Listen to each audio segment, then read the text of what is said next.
എല്ലാവർക്കും നമസ്കാരം. കുട്ടികൾക്കൊരു ചങ്ങാതിയിലേക്ക് സ്വാഗതം. എനിക്ക് കോൾഡൊക്കെ ആയതുകൊണ്ട് വീഡിയോ പറയാൻ അല്പം താമസിച്ചു പോയി. എല്ലാവരും ഈ വീഡിയോ കണ്ടിട്ട് ഷെയർ ചെയ്യണം, സബ്സ്ക്രൈബ് ചെയ്യണം, ലൈക്ക് ചെയ്യണം. അപ്പോൾ നമുക്ക് കഥയിലോട്ട് കിടക്കാം. ഇന്ന് ചിന്മയാനന്ദ സ്വാമിജിയുടെ കഥയാണ് പറയാൻ പോകുന്നത്. അദ്ദേഹത്തിൻ്റെ 108ാം ജന്മദിനമാണ് മെയ് 8-ന്. അപ്പോൾ നമുക്കതിനു മുമ്പായി അദ്ദേഹത്തിൻ്റെ ഓർമ്മകളിലേക്ക് ഒന്ന് പോകാം. തൃശ്ശൂർ വടക്കേപ്പുറത്ത് കുട്ടൻ മേനോൻ്റെയും പാറുക്കുട്ടിയമ്മയുടെയും പുത്രനായി ബാലകൃഷ്ണ മേനോൻ ജനിച്ചു. പിന്നീട് ബാലകൃഷ്ണ മേനോനാണ് ചിന്മയാനന്ദ സ്വാമിജിയായി മാറിയത്. ചെറുപ്രായത്തിൽ തന്നെ ബാലകൃഷ്ണൻ ആരാധനാദി വിഷയങ്ങളിൽ തൽപരനായിരുന്നു. ഹൈസ്കൂൾ വിദ്യാഭ്യാസത്തിന് ശേഷം ഡിഗ്രിക്കായി മഹാരാജാസിൽ ചേർന്നു. ബാലൻ്റെ ക്ഷുഭിതമായ സ്വഭാവം കൊണ്ട് സുഹൃത്തുക്കൾ അദ്ദേഹത്തിന് ഒരു പേരിട്ടിട്ടുണ്ട്, ടൈഗർ. യൗവനാരംഭത്തിൽ ഏകാന്തമായ തൻ്റെ ആത്മീയ യാത്രകൾക്കിടയിൽ ബാലൻ മേനോൻ ഭഗവാന്റെ രമണ മഹർഷികളെ സന്ദർശിക്കുകയുണ്ടായി. പിന്നീട് അദ്ദേഹം ലക്നൗ യൂണിവേഴ്സിറ്റിയിൽ നിയമത്തിൽ ബിരുദമെടുക്കാനായിട്ട് ചേർന്നു. സ്വാതന്ത്ര്യ സമരം കൊടുമ്പിരിക്കൊണ്ടിരുന്ന കാലഘട്ടത്തിൽ അദ്ദേഹം വിപ്ലവ പ്രസ്ഥാനങ്ങളിലേക്ക് ഇറങ്ങി പതുക്കെ. അങ്ങനെ പഞ്ചാബിൽ ഒളിവിൽ കഴിയുന്ന സമയം അദ്ദേഹം അറസ്റ്റ് ചെയ്യപ്പെട്ടു. ജയിലിൽ വെച്ച് അതിതീവ്രമായ ന്യൂമോണിയ പിടിക്കപ്പെട്ട് അവശനായ അദ്ദേഹത്തെ മരിച്ചെന്ന് കരുതി പോലീസുകാർ വഴിയിൽ ഉപേക്ഷിച്ചു. വഴിയിൽ കിടന്ന അദ്ദേഹത്തെ ഒരു വിദേശ വനിത ആശുപത്രിയിൽ എത്തിച്ചു. അദ്ദേഹത്തിൻ്റെ ജീവൻ അങ്ങനെ രക്ഷിക്കാൻ കഴിയും. അവിടെ നിന്നും ബറോഡയിലെത്തി അദ്ദേഹം അവിടെ വെച്ചാണ് പത്രപ്രവർത്തന ജീവിതം ആരംഭിച്ചത്.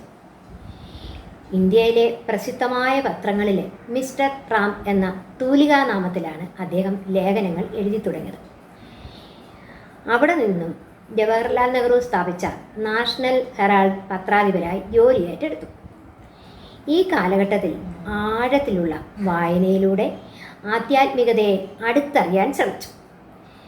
ഹിമാലയത്തിലെ വനാന്തരങ്ങൾക്കുള്ളിൽ അർത്ഥശൂന്യമായി ജീവിതം നയിക്കുന്ന സന്യാസിമാരുടെ ജീവിതം പുറം ലോകത്തിന് മുമ്പാകെ കാണിക്കുവാനായി ഋഷികേശിലേക്ക് ഒരു യാത്ര നടത്തി. വെള്ളിയാഴ്ച പോയി ഞായറാഴ്ച വരാം എന്ന കരുതിയിരുന്നത്. 2-3 ദിവസം അവിടെ തങ്ങാനേ അദ്ദേഹം ആഗ്രഹിച്ചിരുന്നു.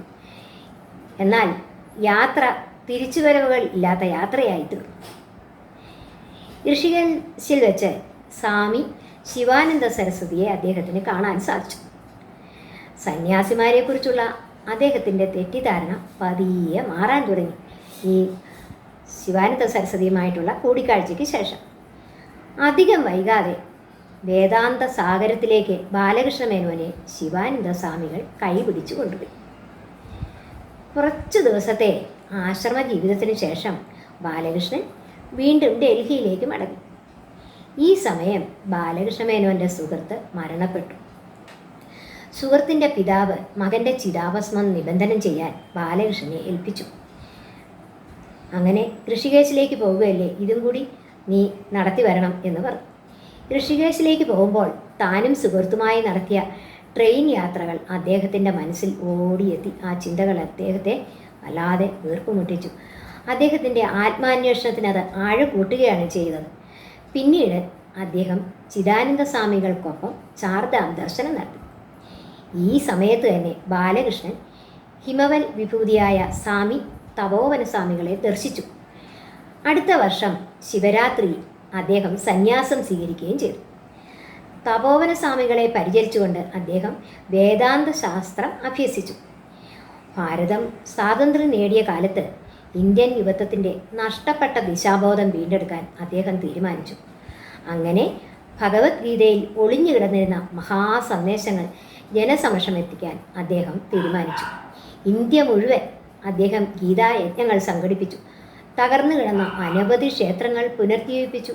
സ്വദേശത്തും വിദേശത്തുമായി ഏകദേശം 600 പരം ഗീതയജ്ഞങ്ങൾ അദ്ദേഹം നടത്തി. അങ്ങനെ ഹിന്ദുമതത്തെ പ്രതിനിധീകരിച്ചുകൊണ്ട് നടത്തിയ പ്രസംഗങ്ങൾ ഭഗവത്ഗീതയ്ക്ക് കഴിഞ്ഞ നൂറ്റാണ്ടുകൾ കണ്ട ഏറ്റവും മഹത്തരമായ വ്യാഖ്യാനം ഇങ്ങനെയൊക്കെയാണ് അദ്ദേഹത്തിൻ്റെ സംഭവബഹുലമായ ജീവചരിത്രം.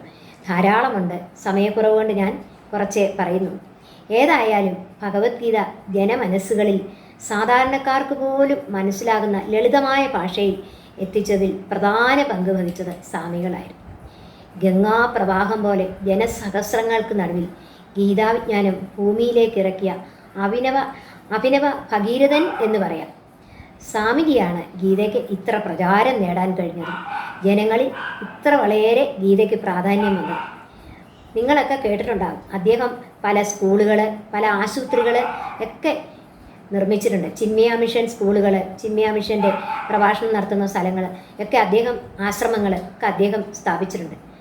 അങ്ങനെ ഈ 108ാം ജന്മദിനം ആഘോഷിക്കുന്ന ഈ പുണ്യവേളയിൽ ആ മഹാഗുരുവിൻ്റെ പാദങ്ങളിൽ നമുക്കും പ്രണാമം അർപ്പിക്കാം. എല്ലാവർക്കും സ്വാമി ചിന്മയാനന്ദ സ്വാമിജിയുടെ ഈ വിവരണം ഇഷ്ടപ്പെട്ട് കാണും എന്ന് വിചാരിക്കുന്നു. കുറച്ച് സമയം കൊണ്ട് ഉള്ളതുകൊണ്ടാണ് ഞാൻ വളരെ ചുരുക്കി പറഞ്ഞത്. എല്ലാവരും ഇത് ഇഷ്ടപ്പെട്ടെങ്കിൽ ഷെയർ ചെയ്യുകയും ലൈക്ക് ചെയ്യുകയും കമൻറ്റ് അറിയിക്കുകയും നിങ്ങൾ ആദ്യമായി കാണുന്നവർ ഒന്ന് സബ്സ്ക്രൈബ് ചെയ്യുകയും ചെയ്യണം. എല്ലാവർക്കും നമസ്കാരം. വീണ്ടും ഒരു കഥയുമായി ഉടനെ എത്തുന്നതാണ്.